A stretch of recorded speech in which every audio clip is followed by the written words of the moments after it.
Sejam bem-vindos ao 17º podcast do Mestre dos Lucros. O podcast que ajuda, né, o empresário, os gestores a gerarem muito mais lucro e caixa aí nas suas empresas. E hoje, né, no tema de hoje, um tema muito bacana, com esse auê, né, várias discussões, né, em relação a holding familiar, holding patrimonial, né, e vários tipos de holding aí. Nós vamos falar sobre esse assunto hoje, mas não de forma técnica, Vai, sim, claro, a gente traz um conteúdo técnico aqui bacana, mas o assunto é sensacional, tá? A gente vai falar além da questão técnica, vai para a parte de gestão, de sucessão ali na prática, né? Questões que é por isso que elas morrem, né? Muitas morrem e não chegam à terceira geração. Você vai falar isso. Fiquei até curioso com a estatística, né? A estatística de mortalidade de empresa no processo sucessório é muito grande, né? Então, a gente vai bater um papo sobre isso hoje. Muito prazer, eu sou o contador Leonardo Hoffman, da Hoffman Contabilidade e Gestão, aqui de Belo Horizonte. E hoje, para falar sobre esse assunto, né, uma pessoa que conhece da parte técnica e conhece de forma prática, né, passa por esse processo de sucessão. Meu convidado de hoje é o Breno Andrade, da SE Contabilidade, lá de Campo Belo. Obrigado por aceitar meu convite, é um prazer tê-lo aqui no podcast Mestre dos Lucros. Fala para a gente aqui quem é o Breno, conta um pouquinho aí da sua história. Léo, obrigado. Eu te agradeço aí pelo convite de estar aqui hoje. Como sempre falo, eu amo podcast, assisto muitas vezes e falo, nossa, queria tanto estar lá um pouco contando da minha história, igual o pessoal conta, seja o podcast lá do Anderson Hernandes, do Marcos Marques, que são referências empresariais para mim, seja do Podpah, que é conversa fiada. Então, assim, sempre quis participar de uma estrutura tão legal aqui. Muito obrigado pelo convite. Eu sou o Breno, sócio da SE Contabilidade, filho da Simone, embora eu não goste muito desse título. Simone, minha mãe, fundadora da SE Contabilidade, e sou graduado em Ciências Contábeis, né? Quando a gente tem 16 anos, que foi quando eu decidi fazer Ciências Contábeis, acho que a gente não tem nem noção do que faz um contador, mas por ver prosperidade no negócio familiar, eu entendi que essa era a minha área e segui pós-graduado em Gestão de Negócios pela Fundação Dom Cabral, e hoje gestor comercial e de marketing e operacional também da SE Contabilidade. O peso da empresa já estou carregando aqui. Bacana, cara, bacana, muito bom, parabéns. A gente já se conhece aí há um ano e meio, né? Por aí. Lá da mentoria, né? do Anderson Hernandes, muito bacana. A gente já conversou, né, sobre a sua história lá, sobre o tamanho da empresa, né? Parabéns para vocês, estão realmente com um negócio de sucesso e precisa de uma sucessão à altura, né? E com certeza a SE Contabilidade vai estar bem representada aí para essa próxima geração. A SE tem quantos anos de mercado? Fala para a gente como é que se deu conta um pouquinho da história da SE Contabilidade e chegando até o momento atual, né, da sucessão, obviamente de forma breve, né? Claro, vamos lá. A SE se iniciou, né, em 1990 pelo casamento dos meus pais. Meus pais vieram morar no interior. Meu pai são de Belo Horizonte. Foram para o interior porque meu pai é médico, meu pai foi atuar num hospital numa cidade chamada Cristais, e minha mãe montou o escritório em Campo Belo, que é a cidade, que é a maior cidade da região, né? 55 mil habitantes. Cristais tem uns 12, não dava para montar o escritório. E ao longo dos anos o escritório foi crescendo, a nossa região tem muitas empresas que nos dão suporte para ser uma empresa de contabilidade legal. Os nossos clientes são fortes, a gente tem empresas grandes lá na nossa região. O escritório foi crescendo, foi ganhando força. Em 2017 eu me formei em Ciências Contábeis e fui para o escritório. Me formei muito novo, me formei com 21 anos e é difícil, menino, né? Eu era menino quando fui para o escritório. É difícil, sem visão, sem noção do tamanho do negócio, do tamanho das responsabilidades. Então, existe um processo gradual e grande que vem acontecendo desde 2017, onde eu preciso aprender a parte técnica, aprender a parte de organização interna, financeira, comercial, para poder suceder. E venho passando por isso de forma, assim, dentro do que precisa ser feito, venho fazendo minha parte. E acho que agora, com quase 6 anos aí de empresa, a gente já está chegando num ponto onde o bastão já está sendo passado. Eu já estou assumindo grande parte aí das demandas da empresa, embora eu acho que minha mãe vai... O dia que ela sair do escritório, ela morre, sabe, Léo? Então, eu acho que ela vai ficar lá até morrer. Bacana, bacana. Muito bom, cara. Parabéns. Parabéns para vocês, né? Parabéns para sua mãe, né? Empreendedora lá, né? Nos primórdios, né? Que o início é difícil, né? Não é fácil, né? Parabéns para você assumindo, né? A sucessão aí de uma grande empresa contábil, né? Você vê uma cidade de 50 mil habitantes, né? Vocês estão com cidade relativamente pequena enquanto de número de habitantes, né? Vocês estão com uma operação lá bem grande, né? Falando de uma operação que atende várias outras cidades, né, no Brasil aí, né? Por muito tempo a gente atendeu assim num raio de 200 quilômetros. Uhum. Uma chegada forte do digital hoje, não tem barreira geográfica nenhuma mais. A gente tem cliente em Roraima. E hoje a gente conta com mais de 75 colaboradores na operação. Então, de fato, assim, tá sendo um crescimento bem legal ano a ano aí. Bacana, bacana. Eu tenho cliente aqui, para você ter uma ideia, em Parauapebas, no Pará. Pois é. Olha que inacreditável, né? Zero barreira geográfica. Exato. Está 100% muito interessante nesse sentido. Exato. Não, bacana, bacana. E lembrando, né, os nossos contatos estão na descrição do vídeo. Os contatos da SE Contabilidade, os contatos da Hoffman Contabilidade, precisando aí de uma contabilidade para fazer aí a gestão contábil, fiscal, folha de pagamento, a parte financeira e vários outros serviços aí agregados, né, da área contábil, administrativa e financeira. Pode falar com a gente aqui, ó, lá Breno, lá na SE, em Campo Belo, e eu aqui em Belo Horizonte, atendemos aí todo o Brasil, ok? E aproveitando aqui, né, o mês do Black Friday, eu trouxe um presente aqui da Black Friday. Tá? Vou deixar aqui no link da descrição do vídeo, tá? O link da comunidade Mestre dos Lucros. A comunidade Mestre dos Lucros, só até o dia 30 de novembro, eu estou abrindo aqui um preço fantástico, você não vai acreditar. Entra na landing page, confere o que tem na comunidade Mestre dos Lucros, desconto de 80%. 80%, ó, quebrando. Doidou. Então entra lá, confere na landing page o que tem, muito bacana. A próxima mentoria vai ser no dia 30/11, tá? Diretamente comigo. Um assunto muito bacana. Mas deixa de jabá, vamos seguir aqui no tema de hoje, né? Então, vamos lá, eu sempre começo, Breno, a gente fazendo um nivelamento assim, do assunto, do que a gente vai falar aqui no podcast de hoje, né? Porque o tema de hoje, muito bacana, né? Sucessão familiar além da holding. Né? Então, dá um briefing aqui para a gente, né? O que a gente vai falar nesse podcast? O que é a sucessão familiar? O que é a sucessão familiar além da holding, que é o objetivo que a gente vai falar aqui? Dá um briefing breve aqui do que a gente vai transcorrer nesse podcast de hoje.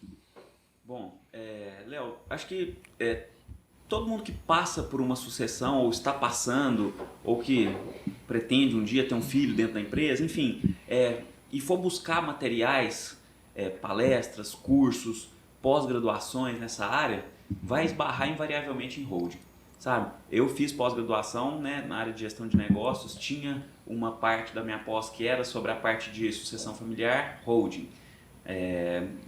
Outro dia a gente foi num congresso aqui, aí tinha uma palestra de holding para sucessão. Enfim, acho que as pessoas... O assunto está muito em alta, né? Muito em alta. Só que existe uma coisa bem maior por trás disso, e eu vou te explicar o que é sucessão além da holding em uma pergunta.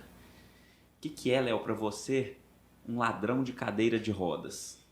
Nossa senhora, eu não vou nem me arriscar aqui, né? O que você entende quando eu te falo um ladrão de cadeira de rodas? Então, eu acredito talvez seja uma metáfora, né? alguma referência que você está colocando aí, que eu não interpretei, não entendi, literal. Mas no sentido literal, um ladrão de cadeira de rodas é simplesmente um ladrão que está roubando uma cadeira de roda de alguém que precisa de usar essa cadeira de rodas. Entendeu? Mas vou deixar para você me responder.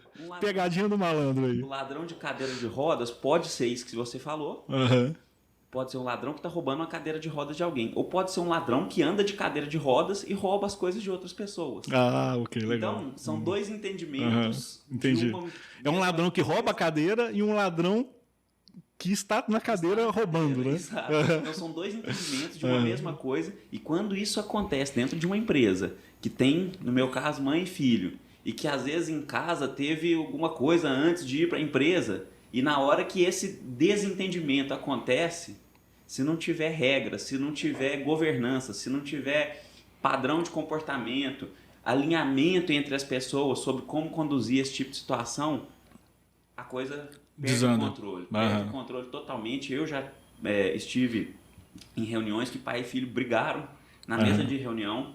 Então, é isso. Muitas vezes vai haver discordância, vai haver entendimento divergente de uma mesma coisa e tem que ter regra. Isso é a sucessão além da holding, no meu ver. E falando assim, de família, né, cara, tem ainda um outro ponto, né, um ponto ainda mais conflitante, né, porque as pessoas se convivem também além da própria empresa. Claro. Né, e tem uma liberdade muito maior para conversar, tal, e essa liberdade de discussão, de divergência, que é natural, com qualquer sócio você vai discutir, vai ter divergência, mas quando a gente está falando em família, né, envolvendo família, quando a liberdade é muito maior, as brigas também tomam uma proporção, ou podem tomar uma proporção muito maior se não tiver regras bem claras, que é a governança corporativa, né? Eu já ministrei aula de governança corporativa tanto na graduação quanto em mestrado. Então, eu já ministrei uma aula de governança corporativa para uma turma de mestrado, é um tema sensacional.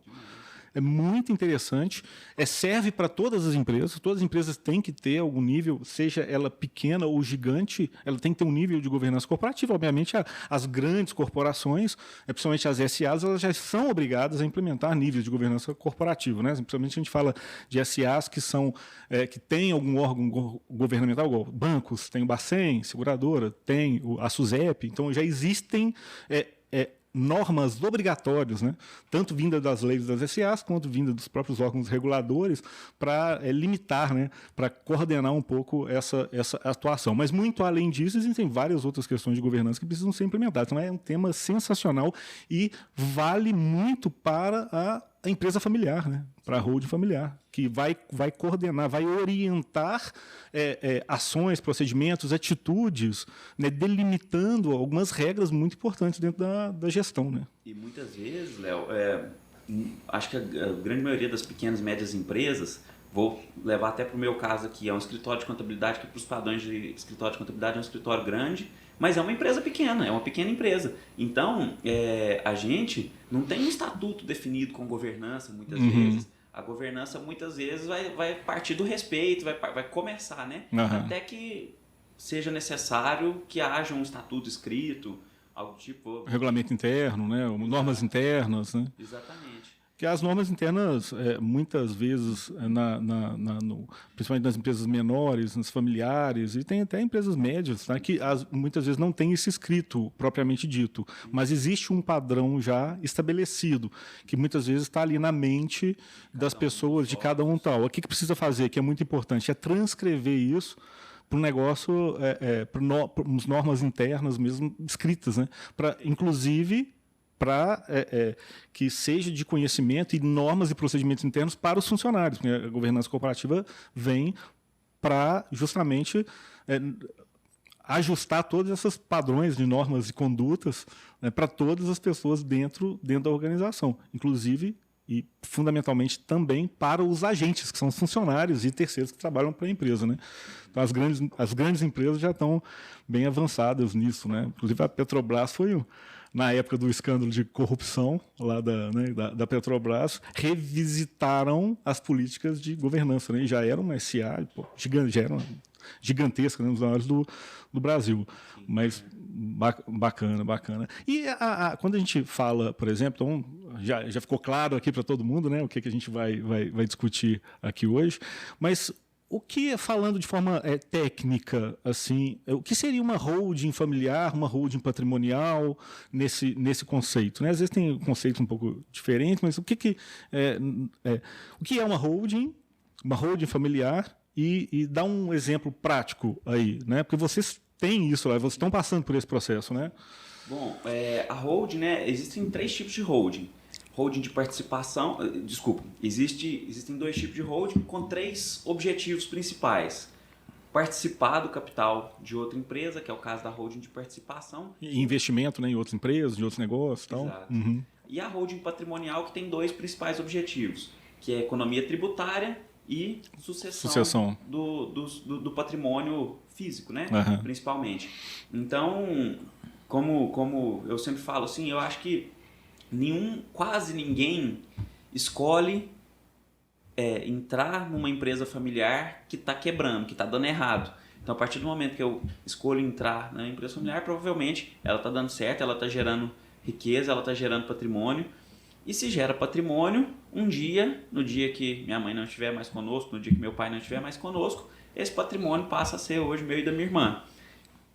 Isso é caro, a gente, contador, sabe bem disso. Quando não existe um planejamento em vida da sucessão, né, fica caríssimo fazer a sucessão. O inventário, né? Tem os custos do inventário. Impostos. Então, tudo isso não quer dizer que a gente vai deixar de pagar quando a sucessão é feita em vida. Mas a gente pode reduzir os custos tributários, até os custos de cartório.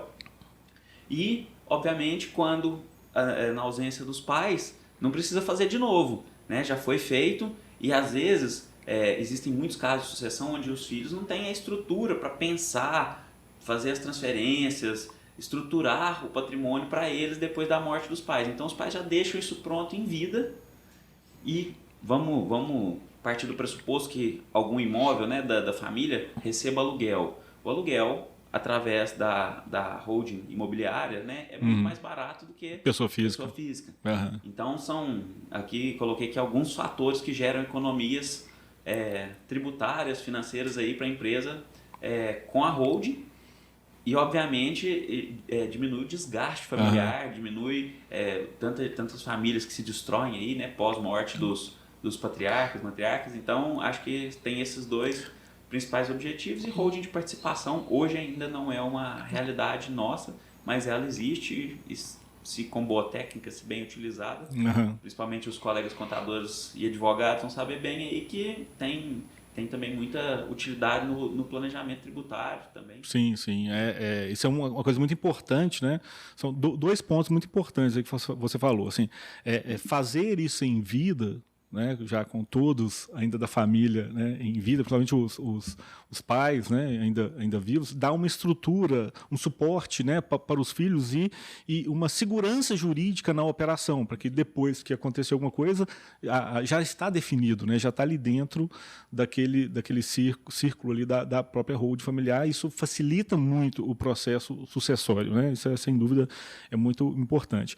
E outra coisa, quando vai sentar para discutir, e essa é uma confusão muito grande, né, dos empresários, das pessoas que querem ou que pensam em fazer algum processo sucessório, abrir alguma holding, sempre chegam com muitas dúvidas em relação a isso, porque pensam sempre que isso vai ter economia tributária, ou chegam pensando com uma situação específica que, na verdade, depende.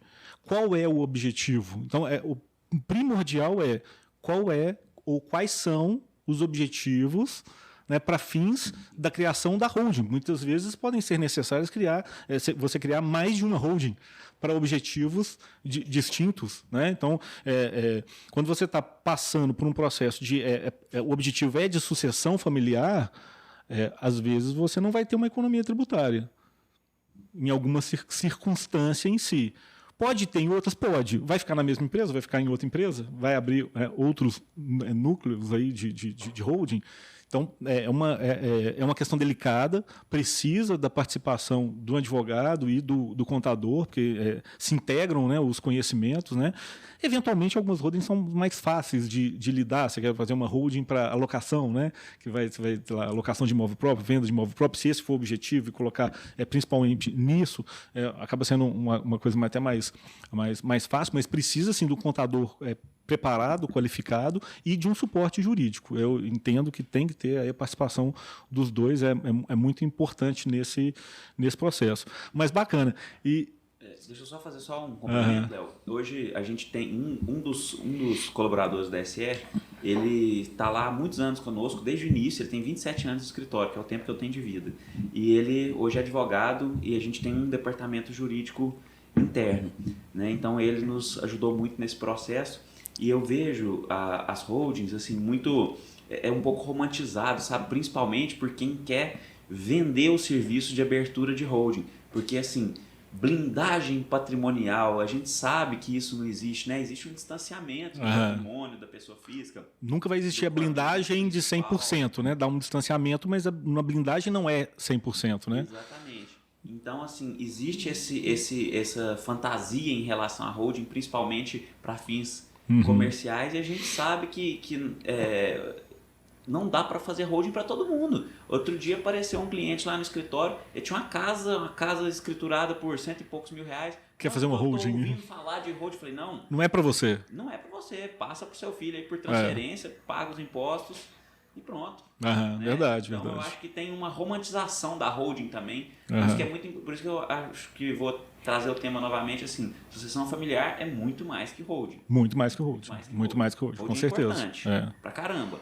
Mas tem muito o objetivo, né? Ela é para você, qual é o seu objetivo? Ela vai servir para esse objetivo? Exato. Então tem que avaliar. Então a pessoa tem apenas um patrimônio, um imóvel, quer abrir uma holding patrimonial para colocar esse único imóvel, se você ainda vai vender esse imóvel ou não vai, porque muitas vezes você ainda pode acabar vendendo em algum momento ainda em vida, você vai passar por uma empresa... Tem custo para manter essa empresa, tem impostos, honorários...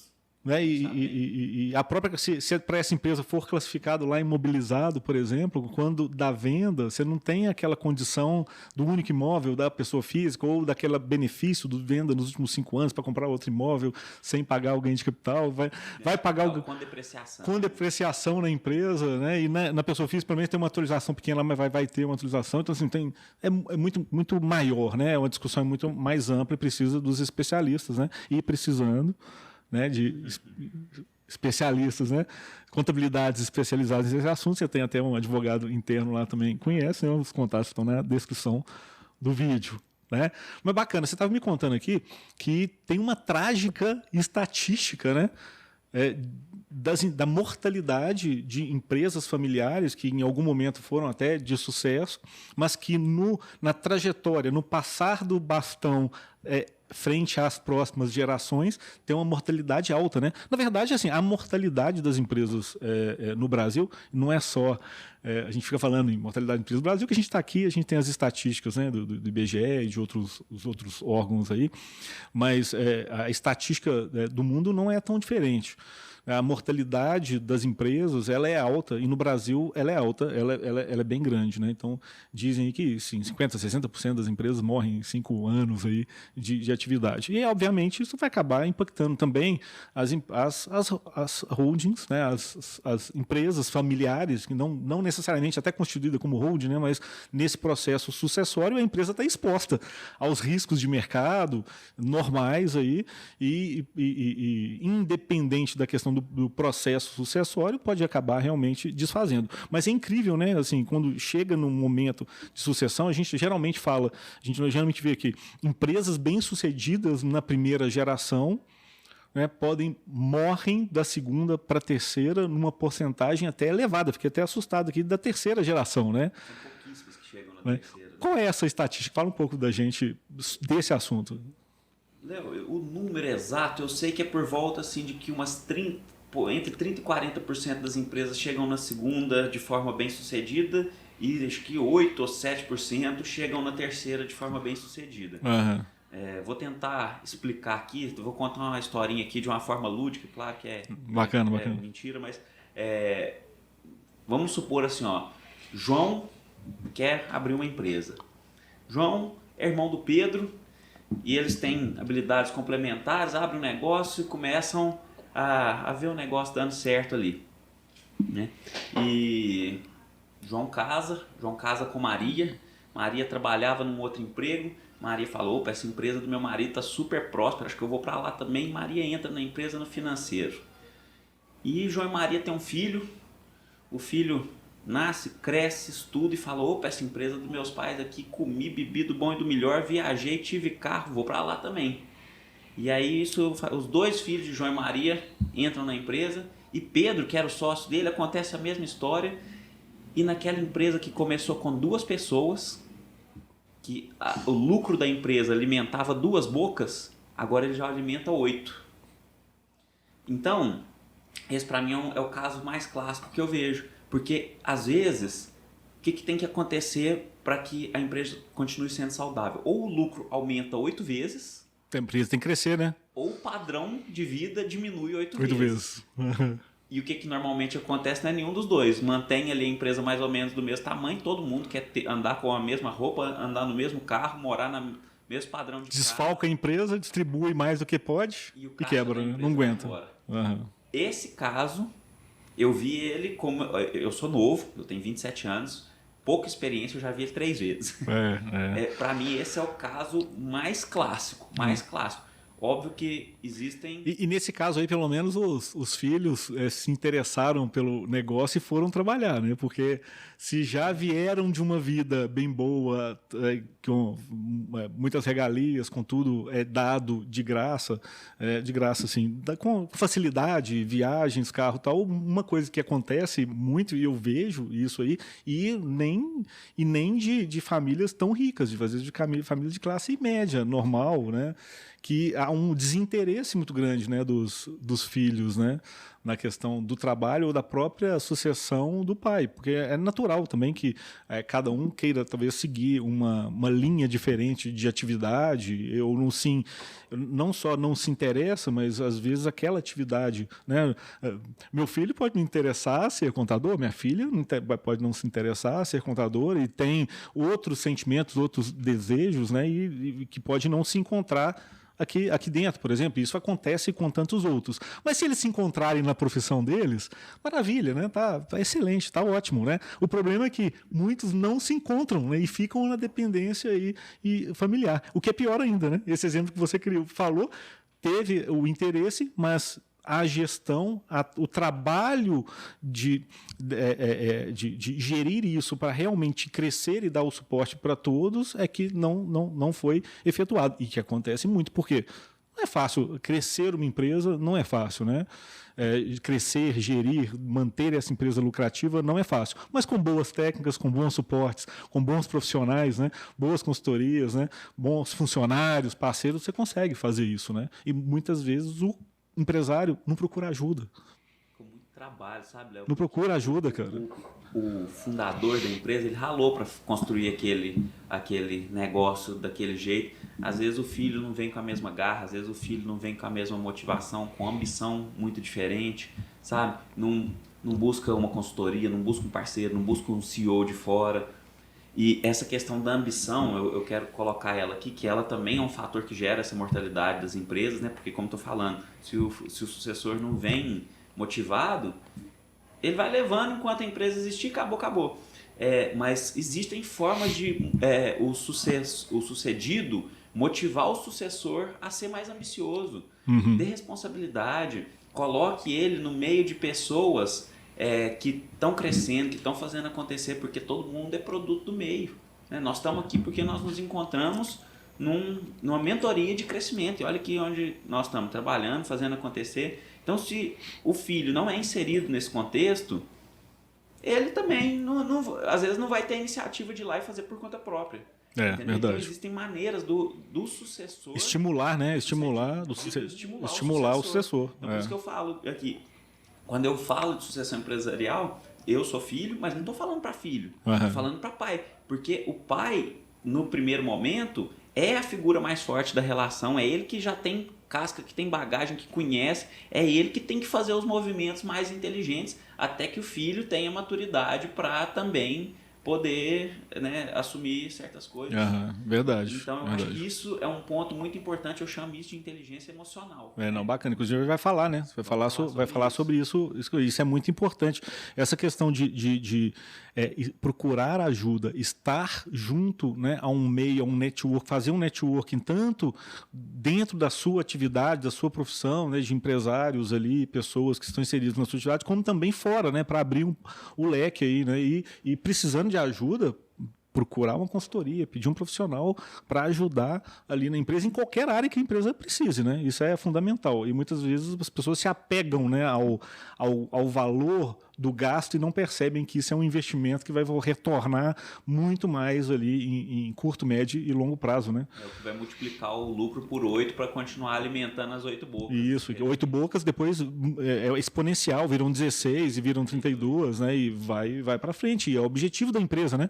O objetivo da empresa uma sociedade empresária, uma empresa, né, com fins lucrativos, ela se abre em geral, exceto algumas raras exceções, né, de propósitos específicos, tal, ela abre com o propósito de tempo indeterminado, né? É realmente para se perpetuar aí, né, para a história e dar continuidade, gerar empregos, gerar renda, gerar impostos, movimentar toda a economia de forma positiva, né? Uma empresa boa para a sociedade é uma empresa lucrativa, que gera empregos, gera impostos, né? Gera renda, gera riqueza, não só para a própria empresa, mas para toda a sociedade. A empresa com prejuízo, a empresa que não é lucrativa, ela vai quebrar e não vai continuar gerando a roda da economia para ninguém, né? Então, é muito importante essa manutenção. Muita gente não entende isso, né?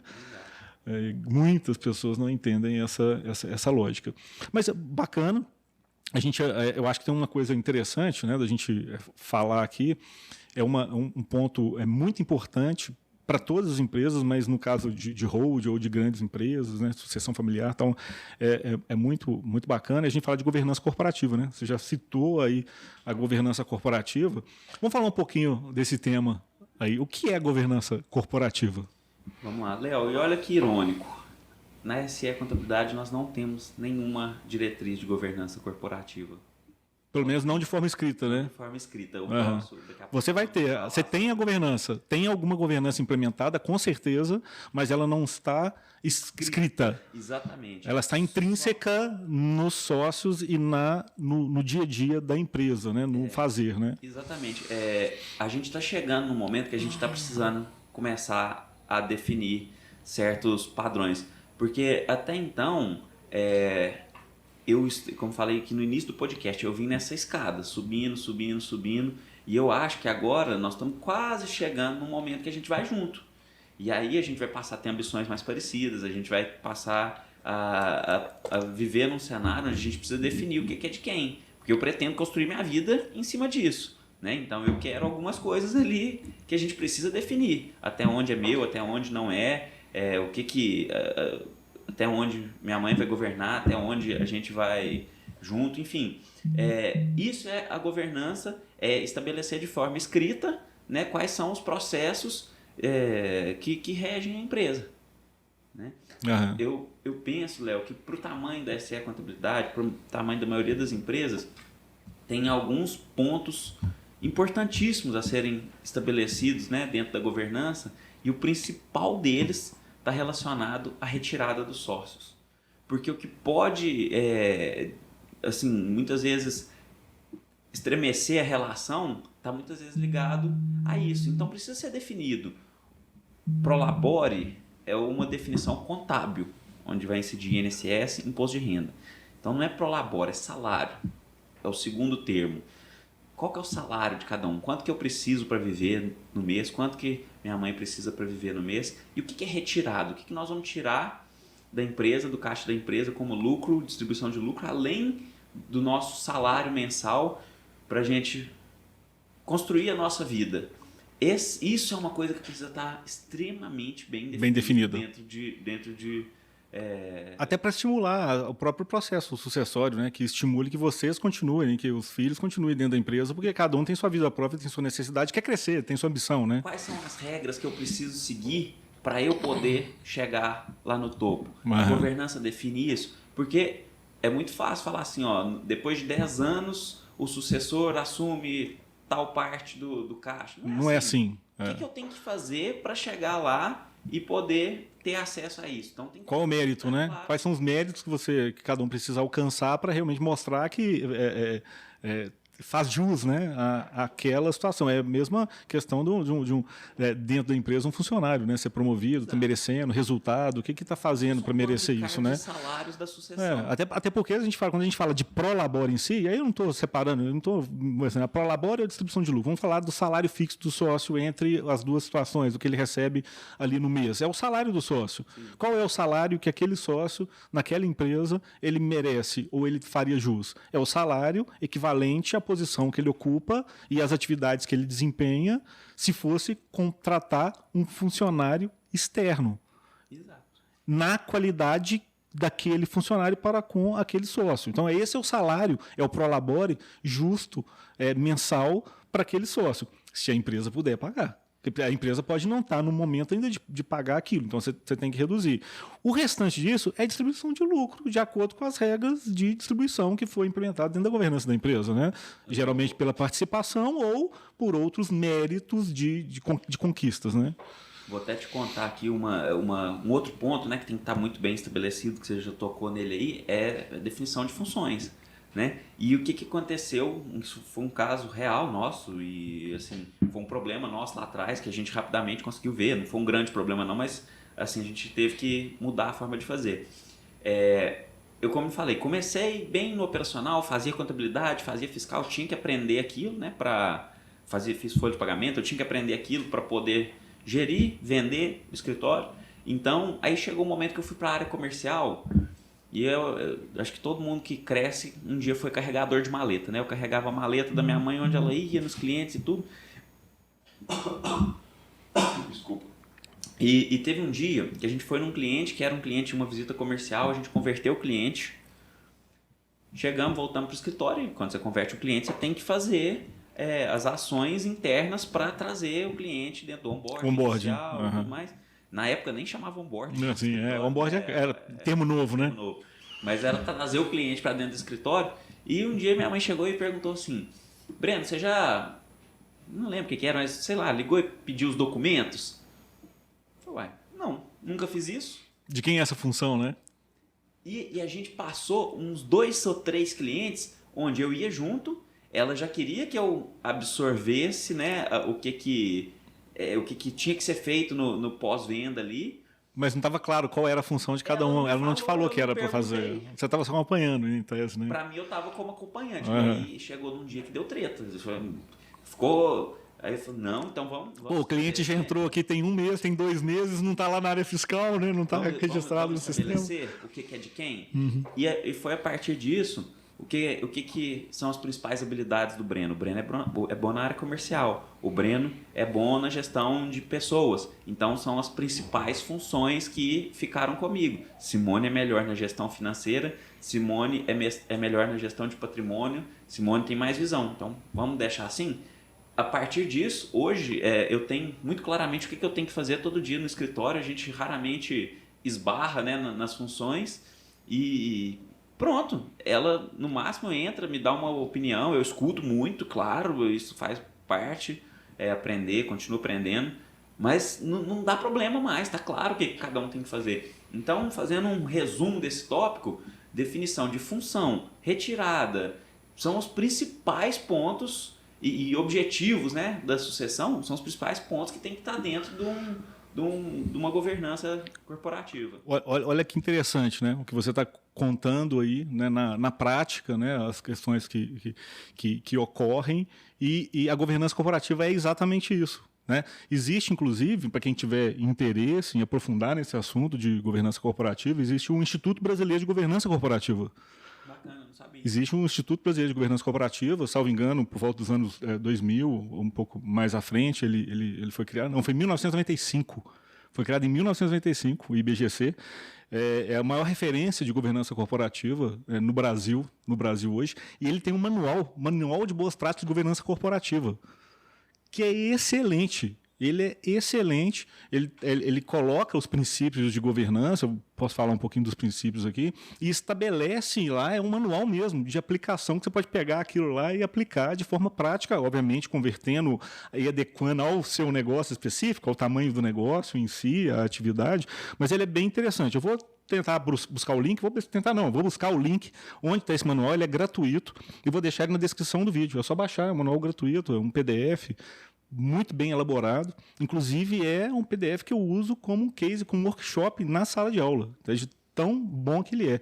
E lá, o IBGC, ele tem a teoria, ele coloca, né, o que é a governança corporativa de uma forma teórica. Né? Ele coloca lá que é uma das melhores definições que eu já vi de governança corporativa, é o do IBGC, e que casa com o que você está falando. Né? Que ele coloca que a governança corporativa, ele é o sistema pelo qual as organizações eles são dirigidas, monitoradas e incentivadas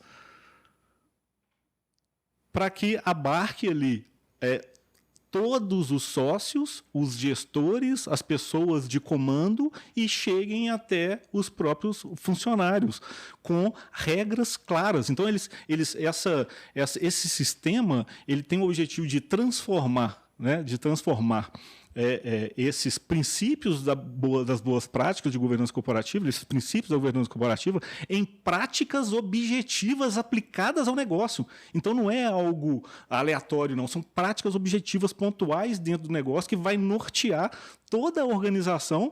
Para quê? Para que ela continue, para cresça, aumente o patrimônio, aumente o lucro e continue se perpetuando com qualidade. Então, se a gente falar assim, tá, Léo, ainda blá, blá, blá, blá, blá, blá. Então, dá um exemplo prático de uma boa prática de governança corporativa que pode ser usada e é uma coisa prática que várias empresas utilizam, eu utilizo aqui, todas as empresas grandes utilizam. Exemplo, um exemplo simples. A gente falar de política de alçada. Política de alçada. Você tem na empresa, você tem vai aprovar algum pagamento, por exemplo. Quem pode aprovar o quê? Até qual valor? Então você tem lá um gerente, um gerente, né, umas grandes empresas, a gente começa ali o gerente podendo aprovar alguma coisa. Ele pode aprovar situações X, Y, Z até tal valor. Passou desse valor, tem que ter aprovação. Gerente e diretor. Passou desse valor, ou dependendo do tipo de situação, é só o presidente. Uma política de alçada. Outra regra objetiva muito importante a gente fala segregação de função. O tesoureiro, que tem a função de efetuar o pagamento, normalmente não é ele que aprova. Quem aprova é o gerente, é o diretor, é o supervisor. Aprova, vai para o tesoureiro. O tesoureiro paga. É o tesoureiro que é o contador que registra? Não. Você vai ter um outro profissional, que vai ser o contador, que vai fazer o registro e automaticamente já passa por uma etapa de avaliação, de verificação documental, se tem as aprovações, se foi pago, etc. Tal. Outra situação que as empresas colocam, você não pode ter parentes, marido, esposa, filho, pai, dentro de linhas de comando que podem se confrontar ou um ajudar o outro. Então, você não pode ter um tesoureiro, marido, e a contadora esposa numa grande empresa. Então, as grandes empresas têm regras muito objetivas. Exemplo que todas as grandes empresas têm, todas as SAs têm. O funcionário não pode receber presente de fornecedor e de parceiro. Ou pode até um limite de R$100, um limite de $100. A Zurich, por exemplo, é $100, né? Ou era $100. De coração mesmo, não tem o objetivo de comprá-lo. Então, práticas objetivas aplicadas ao negócio. Então, isso é governança corporativa. Em todas as empresas hoje, independente do tamanho, tem algum nível de governança corporativa, tem algum nível, tem a sua cultura organizacional, só que na grande maioria ela não está escrita e não está organizada. Isso que falta. Então você tem governança corporativa, vocês têm padrões, vocês têm governança, tem a cultura organizacional, tem várias definições internas entre vocês, sócios, entre os gestores e entre os funcionários, mas a maioria das vezes não está escrito. Né? Então precisa o quê? Traduzir isso de forma organizada para um manual de boas práticas, manuais internos e etc. para ficar claro para todo mundo, né? Porque aí depois que acontece, está aqui, você leu o manual, você assinou, era para cumprir dessa forma. Né? Então ficar claro, porque não tendo isso escrito, não tendo isso claro, realmente pode ocorrer desvios. Né? E são excelentes exemplos que você trouxe.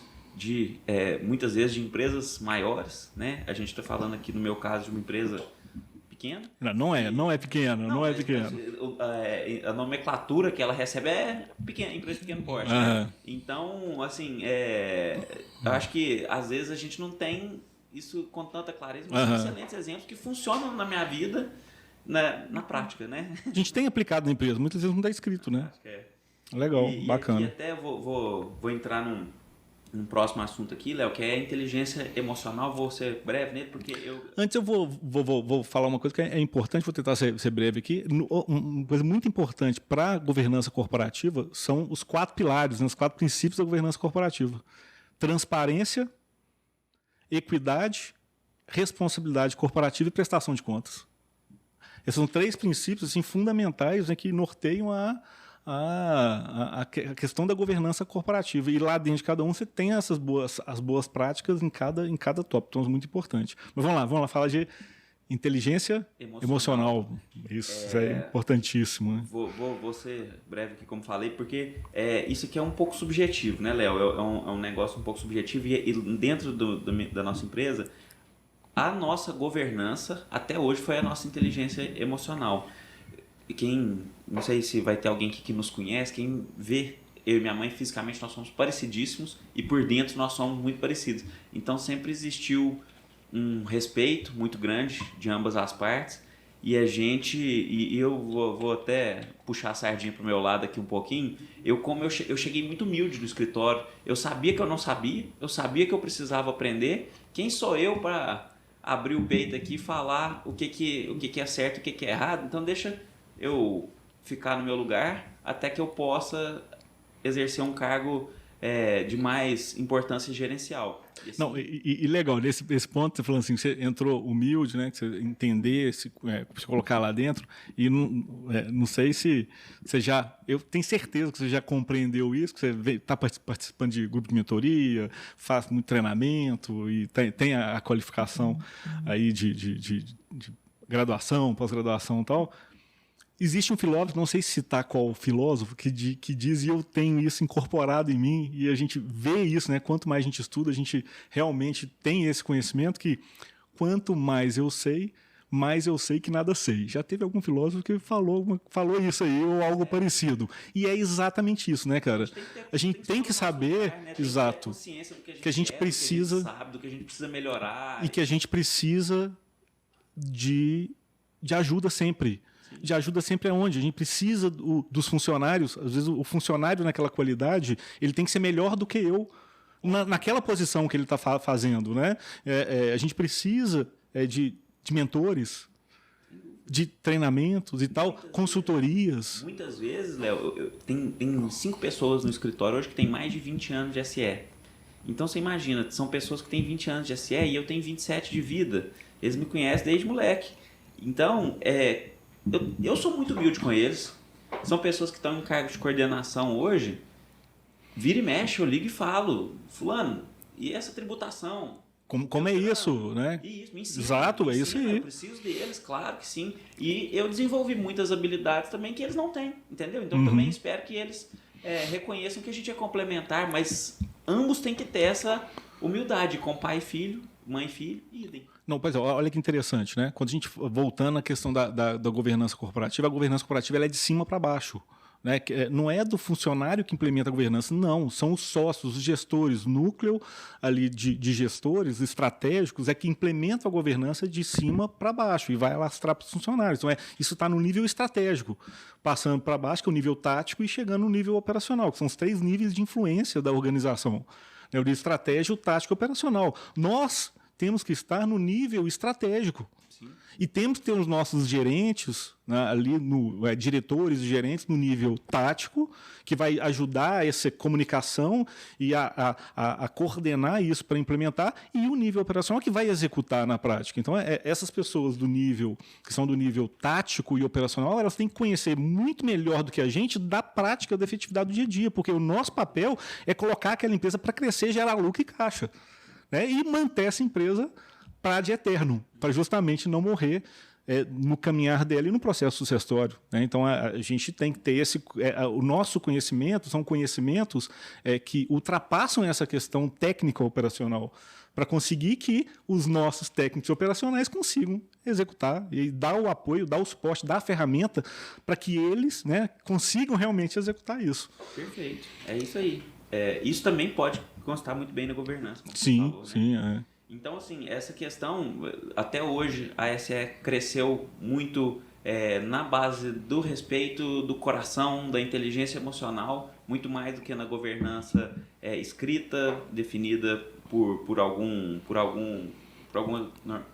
normatização.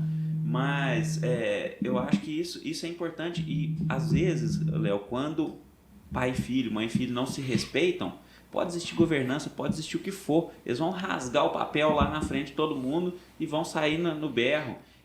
Até o exemplo... É por isso que você coloca, né? A inteligência emocional vale mais que a governança corporativa. Muito mais. Vai estar escrito no papel, mas foda-se, não tem inteligência emocional. Tá tudo louco brigando lá, cada um desesperado querendo defender o seu, foda-se pro papel. Não importa o que está escrito. Vale muito mais que hold. Você pode fazer a hold mais linda do mundo, com a maior estrutura contábil, jurídica. Imagina um pai e filho que não se falam. O que adianta a hold? O que adianta o estatuto? Sabe? Então, esse que é o ponto que eu quero trazer desde o princípio. Assim, existe a coexistência dentro da empresa. E aqui é que está o pulo do gato, é aqui que está a grande dor, é aqui que está o grande problema. É aqui que as empresas se perdem, é aqui que as empresas morrem.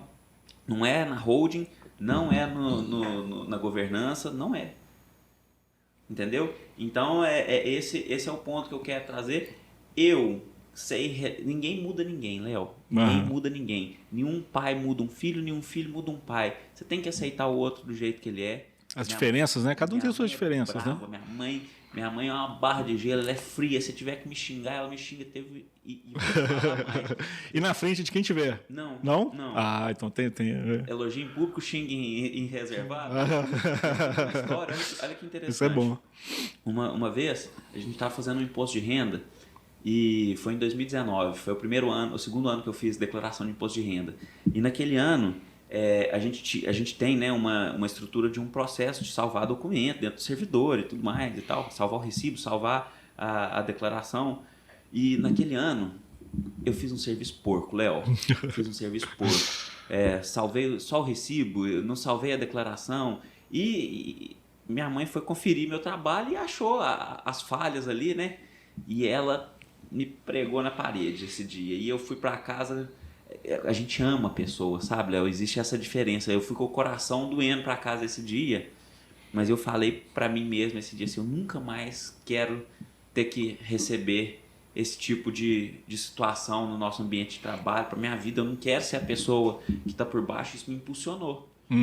Tem muitas vezes que isso pode gerar um conflito maior, pode diminuir quem... Né, quem recebeu a crítica. Então, assim, isso para mim é inteligência emocional. Eu usei a dor como alavanca.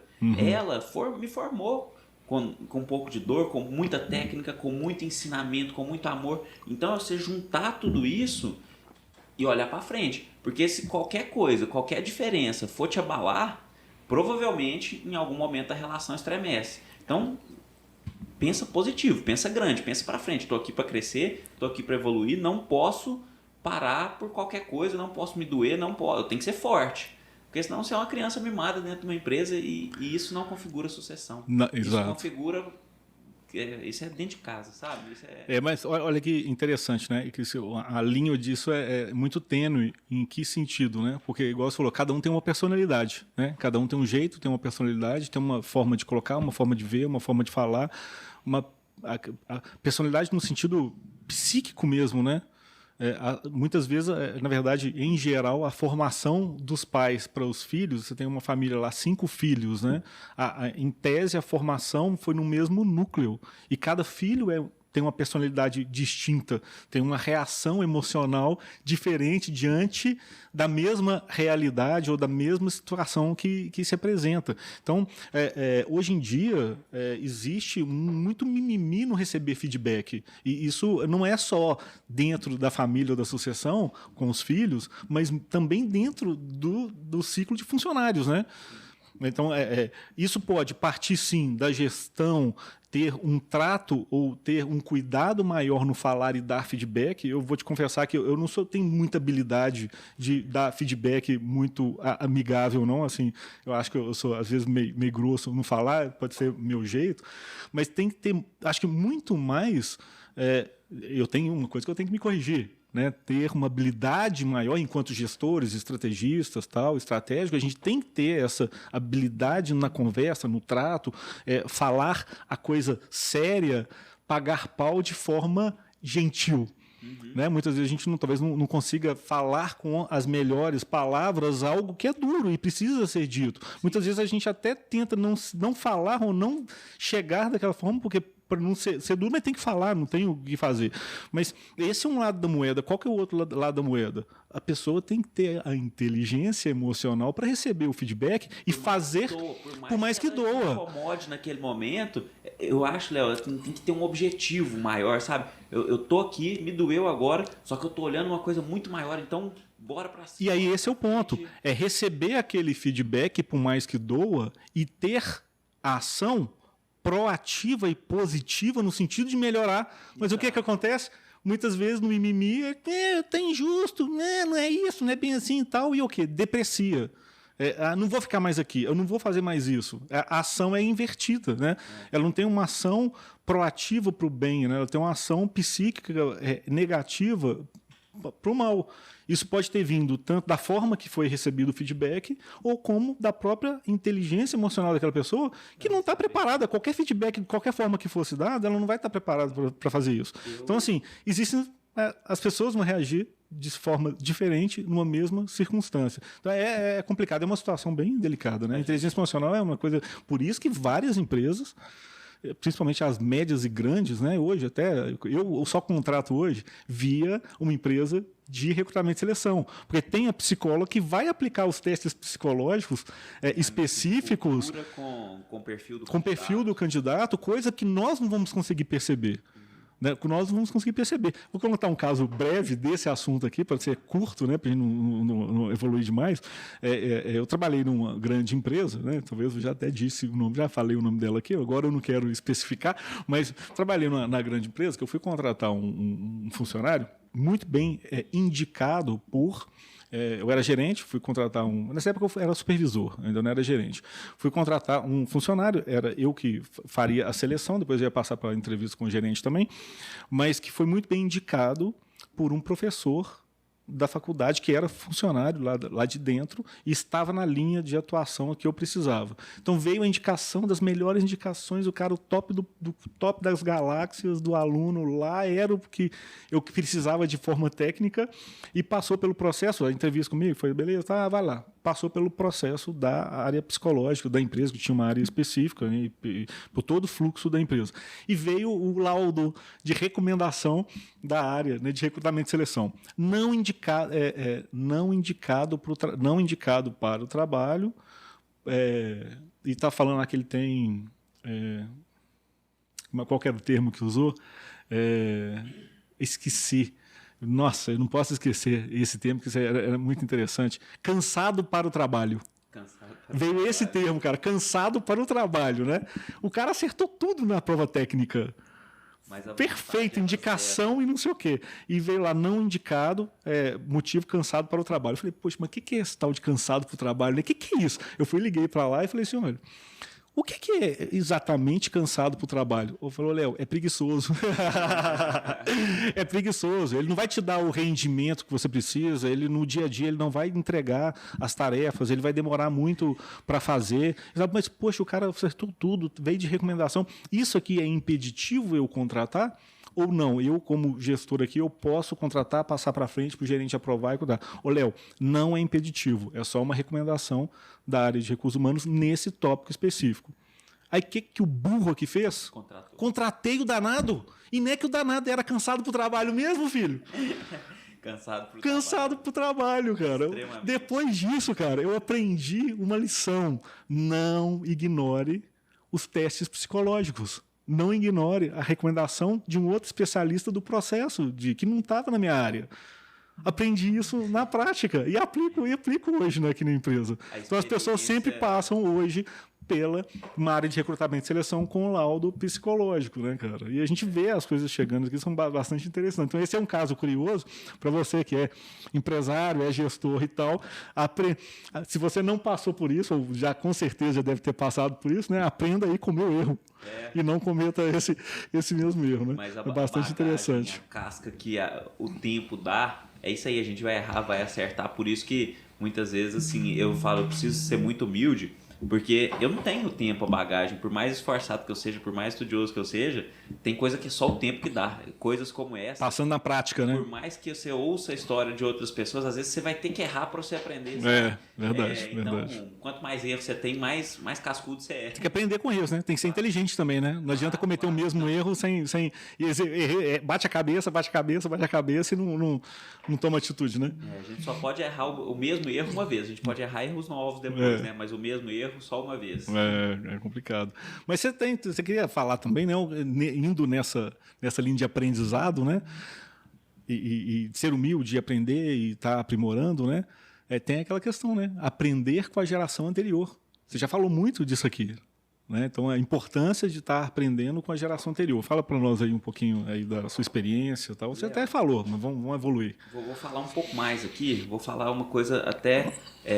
um conteúdo bem profundo extremamente necessário para entendimento de quem está à frente da gestão de uma empresa hoje. Vou trazer um raciocínio aqui, vou tentar ser breve, mas ele é um pouquinho maior. Fui recentemente no Synergy da Thomson Reuters, tive uma palestra do Ricardo Amorim. Ele trouxe um raciocínio genial. Uma linha do tempo do mundo. O mundo tem bilhões de anos, não me recordo quantos bilhões de anos, mas ele traz essa linha do tempo de bilhões de anos em um ano, como se fosse um ano. Então o que vem acontecendo na história do universo? O primeiro ser vivo que existiu é como se fosse o dia 1º de janeiro de um ano. Do ano 1. Do ano 1. A primeira evolução desse ser vivo gastou 6 meses para acontecer. Ele virou anfíbio, se não me engano. Aí de anfíbio, para criar um rabinho e sair para fora da água, ele era aquático, ele era peixe e virou anfíbio. De peixe para anfíbio, gastou mais 3 meses para acontecer. Isso em 12 meses, já gastou 9. Exato. Uhum. Olha onde nós estamos na história. Só contextualizar, né? Exato. Então, ainda em 9 meses está com o quê? Está como anfíbio? Está como anfíbio. Acabou de sair da água. Uhum. E aí ele vai trazendo as evoluções, vira Homo sapiens, e aí chega uma hora, sabe que horas que surge o computador? Que dia que surge o computador? Isso está no apagar das luzes do final do ano. Isso é de 25 de dezembro para frente, meu filho. Dia 31 de dezembro, às 11 horas e 59 minutos e tal. Estão explodindo a champanhe para virada de ano. Mas o que é o grande lance desse raciocínio? O computador surgiu ali, praticamente a evolução, já, claro, foi um pouco antes ali, mas se a gente falar de microcomputadores, foi depois da Segunda Guerra Mundial, né? Sim. Depois de 1950. Sim. Exato. Então, o que é o grande lance desse raciocínio? As evoluções tendem a ficar cada vez mais rápidas. As gerações tendem a mudar de uma para outra cada vez mais rapidamente. Eu até procurei saber recentemente para aplicar internamente, né, dentro da SE Contabilidade, quais são as últimas gerações, né, que são boomers XYZ. Uhum. Pensa a contabilidade antes do computador. Várias gerações fizeram basicamente a mesma coisa. Aí de repente surge o computador, que é com a geração XY, que é mais ou menos a minha geração. A minha é X, a sua é Y. Exato. A minha é Y. E aí de repente começa a ter um choque maior de gerações, porque a geração X para a geração Y lida com o trabalho, com a tecnologia, com tudo dentro ali do ambiente de forma diferente, ao passo que as gerações anteriores tratavam tudo de forma igual. Então nós estamos num momento crítico, porque agora surgiu a Z e a próxima vai ser extremamente conflitante com a Z, porque é a tendência normal das coisas. E assim, vamos lá, anos 2000, surgiram as primeiras planilhas, talvez, o trabalho começou a ser norteado por planilhas e tal, dentro da contabilidade aqui que eu estou falando. 2010, surge o SPED. Antes do Windows, do Excel, né, que veio com Windows, era o Lotus. Lotus? Antes era o Lotus, né? Então eu aprendi, vamos lá, na época que eu comecei a aprender a mexer com planilha e tal, poxa, eu vou tentar resgatar na memória aqui um ano, propriamente dito, não sei, 1990, Lotus 123. Era a planilha de Excel antes do isso eu já estava ainda nem era no segundo grau, eu estava estudando ainda lá, 8ª série, eu fiz o Visual Basic, Lotus 123, nem sei qual era o de TXT, né, foi o primeiro contato ali com a informática, 1990, 92, 93. Eu lembro que quando eu era criança, no escritório, trabalhava com DOS, era Master Mac DOS. 1988, então, vou diminuir um pouco aqui, né? A gente vai ficando velho, o tempo não tem essa... Mas enfim, a mudança ela passa a ser muito exponencial, muito mais rápida. Muito rápido. Então, passa a existir um conflito de geração muito maior. Esse entendimento ele é muito importante para saber como uma geração lida com a outra, como uma geração aprende com a outra. E aí, vamos lá, a gente chega num momento aqui que eu vou trazer para o meu exemplo mais uma vez. No meu começo, a minha mãe ainda tinha muito mais capacidade de ver como era o andamento da tecnologia, como era modernizar o escritório. Eu me recordo, Léo, que em 2013 eu criei meu Instagram, 2013. E mostrei para ela, falei, mãe, olha aqui esse Instagram, posta foto aqui e tal. Ela olhou assim e falou assim, quem ganha dinheiro com isso? A mentalidade já de empresária, né? Eu falei, não, ninguém não, é tudo de graça e tal, moleque e tal. Passaram-se os anos, a gente sabe a máquina de gerar dinheiro, de gerar dinheiro que o Instagram virou. Então, o que eu aprendi com isso, que nada substitui a experiência, cara. É o seu exemplo do que você acabou de dar aqui, da contratação errada, ela já passou por isso diversas vezes. Ela tem casca, tem bagagem, ela já entende a dinâmica do mercado, as gerações, né, mais velhas. E ao passo que as gerações mais novas... Eu sou a geração mimizenta, que gosta de trabalhar de home office, que gosta de fazer videoconferência e não gosta tanto de reunião presencial. Então, eu entendo a vontade dessa geração. Então, nós estamos vivendo um momento que boomer, X, Y, Z, está todo mundo dentro da mesma empresa. E é muito conflitante. A gente tem que aprender a experiência e aceitar a inovação.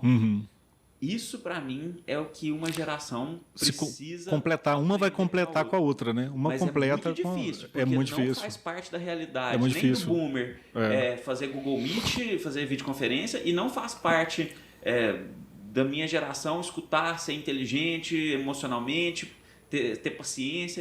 Então, existe esse conflito, sim, de geração. Mas a gente pode aprender... Eu me vejo hoje, eu enquanto geração X, né, eu me vejo hoje com uma visão privilegiada. Porque eu passei pelo processo, né, de estar pegando essa feitura mais manual, que precisava de muita gente. Mas, claro, já tinha informática, já estava usando, trabalhei em grandes empresas, já tinham computadores, né, que às vezes não era muita realidade ainda da pequena, mas de computadores, desde do estágio tinha lá os PCs, a tecla azul, a tecla verde, né, com mainframes e etc. Tal, né, no estágio que eu comentei com você que eu fiz, né, na contabilidade pública, lá, trocentos anos lá, devia ter 16, 17 anos, 18 anos, 17 anos. Então era PCzão, tela azul, mainframe, DOS, pô, aprendi a fazer aquela arquitetura de DOS lá. Eu quero trabalhar nessa tela azul, eu falava isso desde criança. E nessa época muita coisa ainda era manual, muita feitura ainda era de forma feita manualmente, apesar dos computadores. Então, assim, acabou que eu peguei essa transição no qual a gente realmente metia a mão na massa e executava, né, executava as questões técnicas, precisando entender da técnica e passando para chegar numa evolução tecnológica que foi tão avassaladora, né, nesse período aí que você falou, né, já na evolução do mundo nós estamos hoje ali dentro desse período evolutivo, a gente está em 31 de dezembro. Se a gente parar para Nos últimos milissegundos. colocando os bilhões em um ano, que, né, a gente colocar. E essa evolução desse período, ela foi assim, gigantesca. A gente chegar hoje, por exemplo, e o que acontece que eu vejo na prática, né, que as pessoas que estão formando hoje, pega um aluno de ciências contábeis que está formando e vem começar a trabalhar, ele vai se deparar hoje com sistemas fazendo tudo de forma integrada. Então, muitas vezes ele não vai ele não vai aprender algumas situações ou várias das situações na prática na feitura, porque ele não está fazendo mais, a gente já configurou, você precisa, tudo é importando, mas e a conferência disso depois? O que está configurado está certo? A saída está legal? Você precisa ter a base anterior para poder criticar. E acaba existindo uma deficiência na nova geração em relação a esse ponto de vista. Então, e a geração anterior à minha, ela ficou prejudicada, porque ela ficou para trás nessa evolução tecnológica. E para frente, não pegou a transição dessa técnica feita à mão. Exato. Então, a distância do anterior a mim para quem vem posterior a mim começa a ter uma defasagem muito grande. E eu me sinto hoje no centro. Daqui a algum tempo eu não vou estar mais no centro, eu já vou estar o defasado. Sim. Né? Eu, como Y também, eu peguei um pouco dos dois. O primeiro escritório que eu trabalhei aqui em BH, eu era estagiário, lançava duplicata manual, fazia o fechamento de conta manual. Então, eu peguei um pouco do operacional bruto ali mesmo. Hoje, tudo automático. De fato, quem está formando em contabilidade hoje não tá com essa visão mais. Não tem a mesma pegada, né? E eu vou te técnica. falar, por outro lado, no nosso caso lá, sabe onde que apareceu brutalmente assim a diferença de gerações na pandemia? Uhum. Porque... Trabalho home office, remoto. As vontades dos nossos novos colaboradores, principalmente pós-pandemia, é ficar home office. Uhum. No começo, minha mãe apanhava do Google Meet muito. Toda vez ela, não, mas essa câmera não liga. Cara, isso pra mim é rotineiro, né? Fazer uma ligação, entendeu? Então, assim... Está mais antenado a tecnologia, é mais fácil, né, essa adaptação, esse aprendizado, né, que é diferente das gerações anteriores. Então, isso tem que casar bem. Isso tem que casar bem, não pode ser motivo de conflito, tem que ter inteligência emocional. E um tem que ajudar o outro e compreender, né? Tem que compreender essa questão, né? Então vem aquele ponto, né? O que uma geração tem que aprender com a outra? Eu acho que entender a experiência do que está com muita bagagem, com muito tempo de mercado, e entender do mais novo que existe uma transição de gerações de tecnologia gritante que ele precisa implementar isso. Acho que tem que usar. Então tem que ser os mais falar mais antigos, né? Fica meio chato, né? Falar isso, os mais experientes, os mais experientes que têm a bagagem técnica da feitura, o conhecimento e tal, eles têm que estarem abertos e utilizar da força de trabalho dos mais novos e aproveitarem eles no melhor uso da tecnologia para implementar o que tem de mais moderno e ajudar nessa implementação. E os mais novos têm que ter a humildade e aprender com essa habilidade, com essas experiências, com esse conhecimento, com essa técnica das pessoas mais experientes para conseguir implementar a tecnologia com qualidade técnica, né? Eu acho que esse equilíbrio é bem importante, é muito importante, né? É isso. Bacana. Fica bem resumido esse. E qual que é o momento de passar o bastão? Falando então de sucessão. Vamos lá, falando, você está passando, né, por esse momento, sabe, ainda está ativo aí, tá bacana. Mas qual que é o momento então de passar o bastão na sucessão familiar aí de uma empresa, né? Léo, no meu ver, não existe um padrão, um momento exato. Isso com idade X, né, na data Y. Até porque nem todo mundo vai entrar com a mesma idade. Tem sucessão que vai acontecer quando o filho já tem 40 anos de idade, já trabalhou em outros lugares e volta para a empresa familiar, diferente do meu caso. Então, assim, eu acho que isso depende muito do que as partes sentem e muitas vezes do que pode ter estabelecido em termos de governança. Né? Tem pessoas, igual eu dei o exemplo aqui no começo eu acho que o meu caso vai ser no dia que minha mãe morrer. Eu acho que minha mãe não sai do escritório enquanto ela não morrer, porque ela morre o dia que ela sair. Legal. Então, e tá lá, tá produtiva, tá ajudando. Só que nos meus primeiros 5 anos, o bastão estava muito mais na mão dela do que na minha. Tá chegando um momento que nós dois estamos mais ou menos segurando junto. vai ter um momento final que eu vou estar segurando com mais força do que ela. E deixar ela curtir um pouco mais, né? Ficar mais assim, realmente num estratégico, de forma consultiva, entregando o conhecimento, a bagagem, a experiência que ela tem e deixando vocês conduzirem. De uma forma geral, né, isso vai acontecendo naturalmente. Mas se não tiver essa preparação, essa organização, essa conversa, a confiança do sucedido para com o sucessor, não tiver essa organização, isso pode ficar muito conflitante e não acontecer, né? De forma plena. Que ele também voltou para a empresa familiar e ele e o pai dele coexistiram na empresa por 1 ano. Eles entenderam que a empresa era autogerenciável o suficiente, que ele estava preparado, o pai montou um negócio na roça e foi trabalhar em outra coisa. Então, assim... Teve a confiança, né, de deixar na mão. Não existe padrão. Isso aí é muito do que cada uma das muito partes pessoal, sentem. Né? Exato. Essa é difícil falar a forma. Momento familiar de cada um, momento pessoal, familiar, de maturidade, né, de todos ali dentro. Não tem um ponto certo, né? Você vai ter que perceber dentro da... Né? Precisa ter um movimento, né, cara? Precisa ter um movimento estratégico, uma intenção de fazer, que muitas vezes não vai dar certo. Muitas vezes não vai dar certo. Outras vezes vai dar certo. Então é o momento de perceber. E uma situação, a gente falando nisso, tá bom, mas se você não tiver sucessores?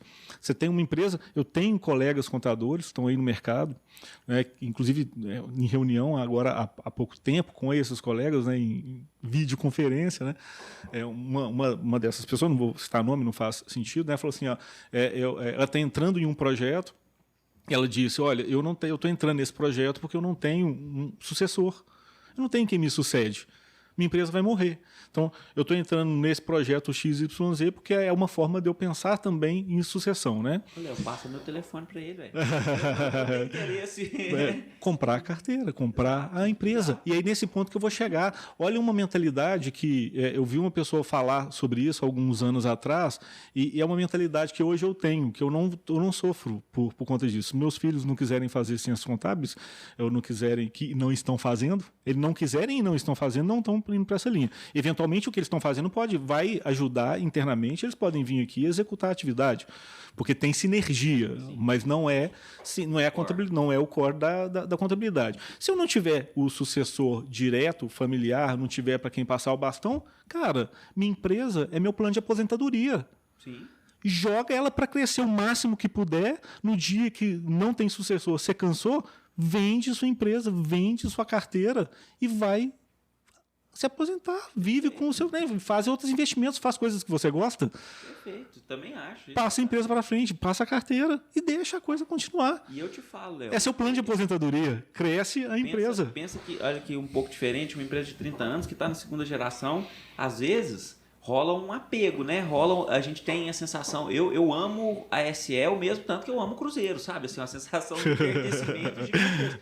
Mas claro, se um dia vier uma empresa maior querendo fazer uma incorporação, assim, não tem porquê também. Vamos analisar economicamente qual é a proposta, qual é a situação, por que não, né? O business tem que ser maior que o amor, sabe? Sim. Lógico que sim. Então, é um negócio, né? É um negócio, você vai abraçar, você vai casar com ele, daqui a 1 ano ele pode morrer. Exato. Então, assim, é isso, sabe? A gente tem que... Na turbulência da economia. Que isso pode acontecer em qualquer situação, até quando é sucessão. Tá aí, desse ponto de vista de organização, né, a gente falando de organização, de sucessão do ponto de vista contábil. O que você tem a falar, por exemplo? Léo, acho que isso é bem perto. Quero que eu comece a entrar mais na técnica. A gente falou um pouco no início, né? No começo, eu acho que organizar de fato, contabilmente, juridicamente, a estratégia de holding e governança. E ter a ajuda de pessoas que conhecem sobre isso para ajudar, né? Mesmo que vocês têm conhecimento contábil, têm conhecimento jurídico, tem um corpo, tem pessoas jurídicas lá que conhecem desse assunto, mas precisa desse envolvimento, precisa da discussão e, por vezes, vocês podem precisar de uma consultoria externa que entende muito sobre isso, né, para ajudar até vocês que já entendem, vai precisar de uma consultoria externa com um olhar distinto para ajudar em situações que vocês não vão enxergar sozinhos. Né? Então, ter essa humildade de entender que sozinho não dá, que a gente não sabe tudo e a gente precisa de profissionais que saibam mais do que a gente, né, e já passaram por isso, né? Perfeito. Então, acho que isso é importante. Acho né? que isso ficou bem claro no começo e está bem explicado, resumido aqui nessa fala sua. É isso. Tem que estruturar. Não, bacana. Bom, a gente já está caminhando, né, para o final aqui do podcast, né?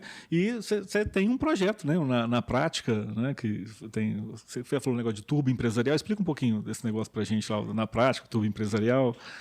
Bom, Léo, o na prática foi o seguinte: foi uma percepção de mercado que eu tive no meio de 2020. Eu sentava todos os dias com os clientes e explicava a mesma coisa.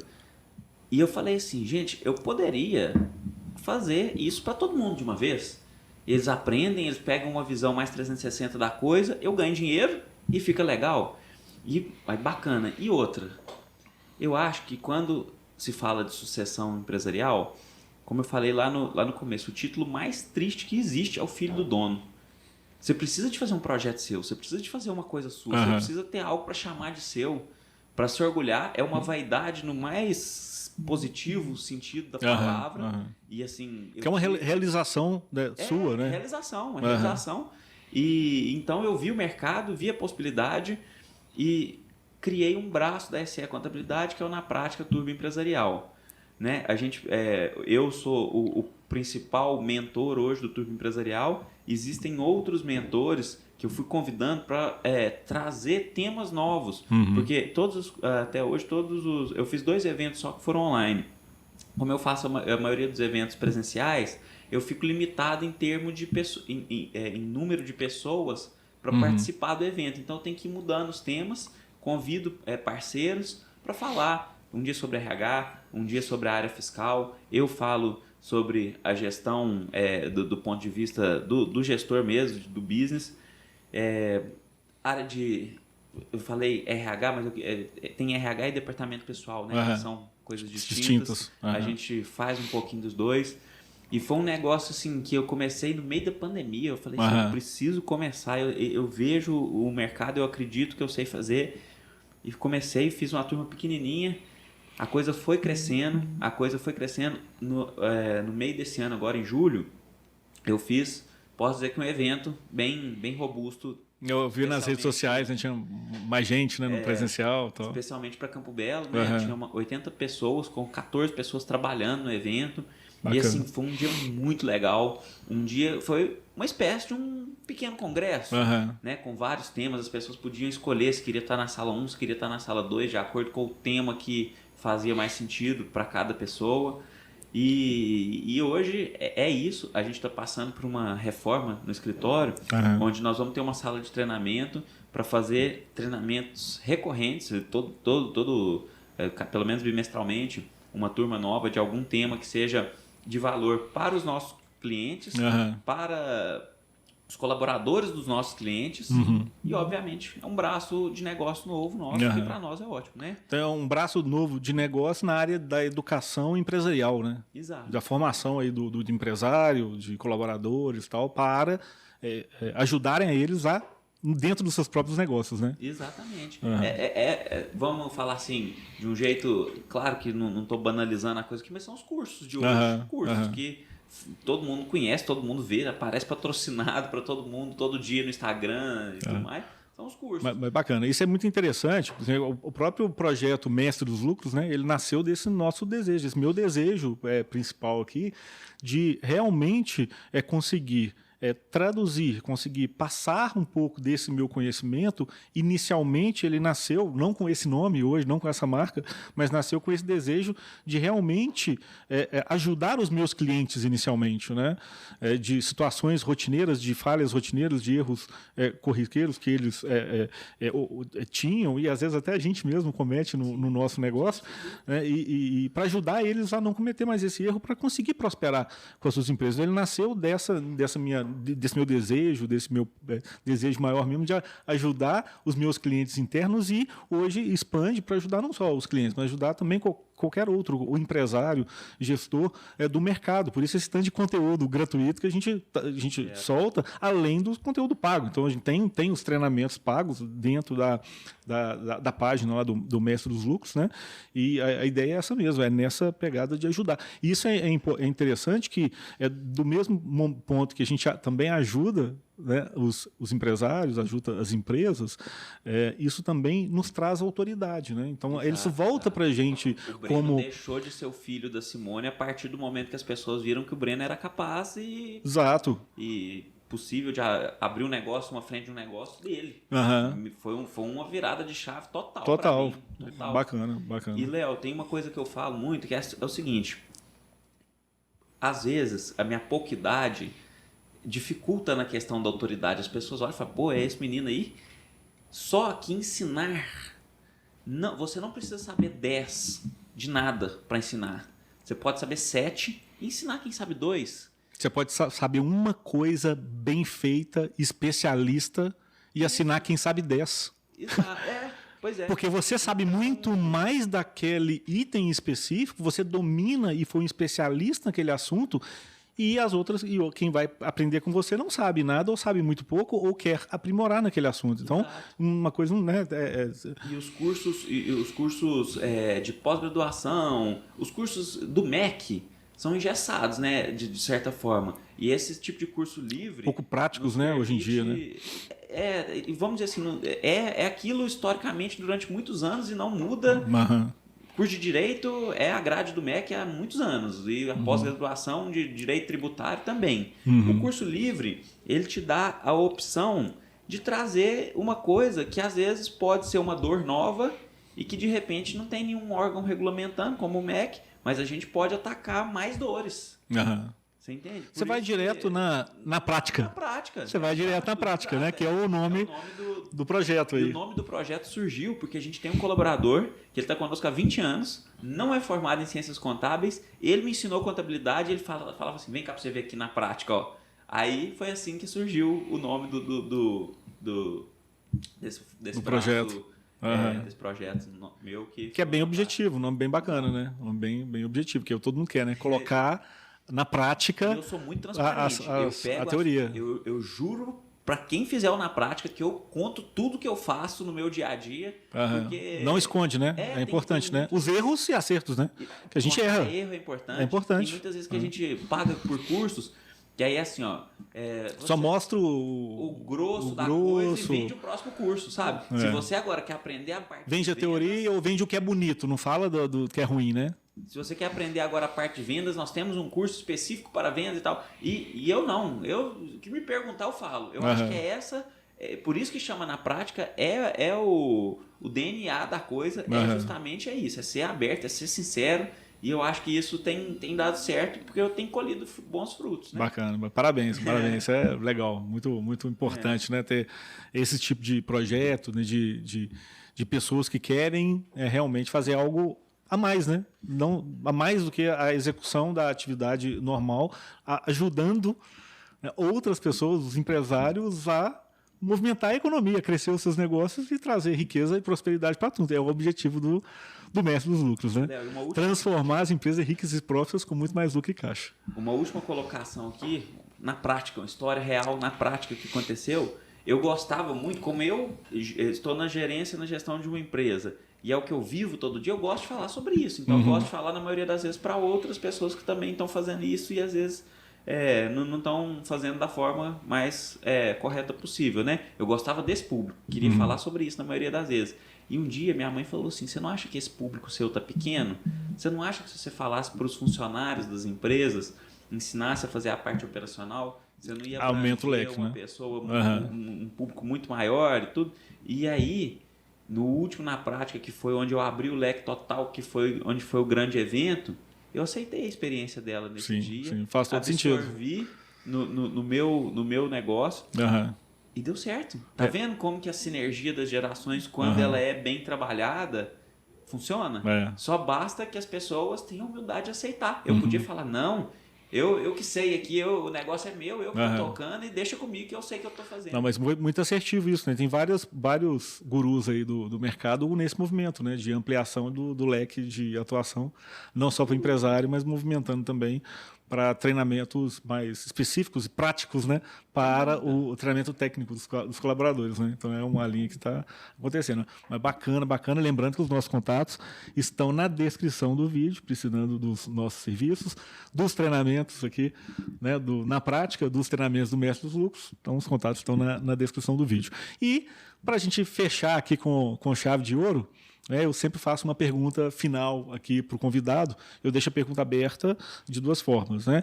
Para você, tem alguma pergunta que eu deveria ter feito e não fiz e que você queira responder, ou deixar uma mensagem final aqui para os nossos mestres dos lucros aí que estão nos assistindo. Bom, acho que a gente tratou tudo, a gente veio conversando, então tava bem alinhado nesse sentido. Eu quero deixar uma mensagem, eu vou até olhar para lá agora, dessa vez que eu não olhei. Aí. Eu quero dizer o seguinte, essa aqui não foi ensaiada, né, não foi pré-programada, mas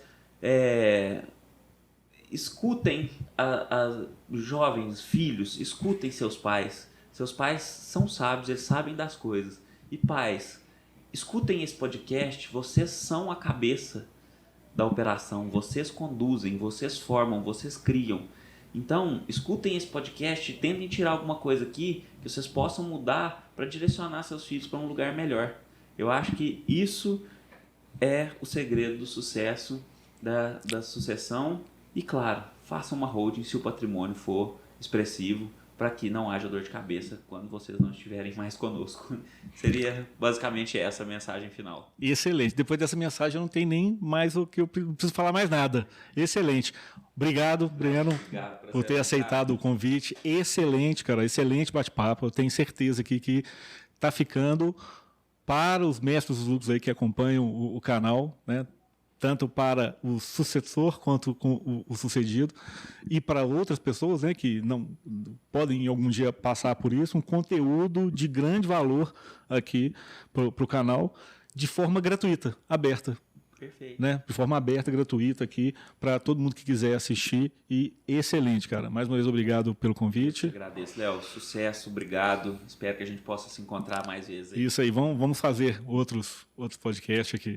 Depois eu vou lá visitar a SE em Campo Belo. O prédio ficar pronto, que está quase. Fevereiro do ano que vem está pronto. Aí você vai ver tudo novinho, tudo bacana, a nossa estrutura lá. Bacana, bacana. E lembrando, né, se você ainda não está inscrito no canal, né, inscreva-se no canal, ative as notificações para receber a notificação do YouTube sempre que eu soltar um novo conteúdo, abrir uma live, abrir um novo podcast. Tá? Tenho certeza que todos os conteúdos que estão aqui no canal são conteúdos de muito valor. Você só tem a ganhar. Tá? Isso é um benefício para você. E lembrando mais uma vez, né, 80% de desconto na comunidade Mestre dos Lucros. Muito conteúdo, já tem treinamento, vários conteúdos exclusivos e a próxima mentoria dia 30/11 diretamente comigo. Um grande abraço e te vejo no próximo conteúdo aqui no canal e no próximo podcast Mestre dos Lucros. Valeu, tchau. pessoal. Grande abraço. Até mais. Até mais.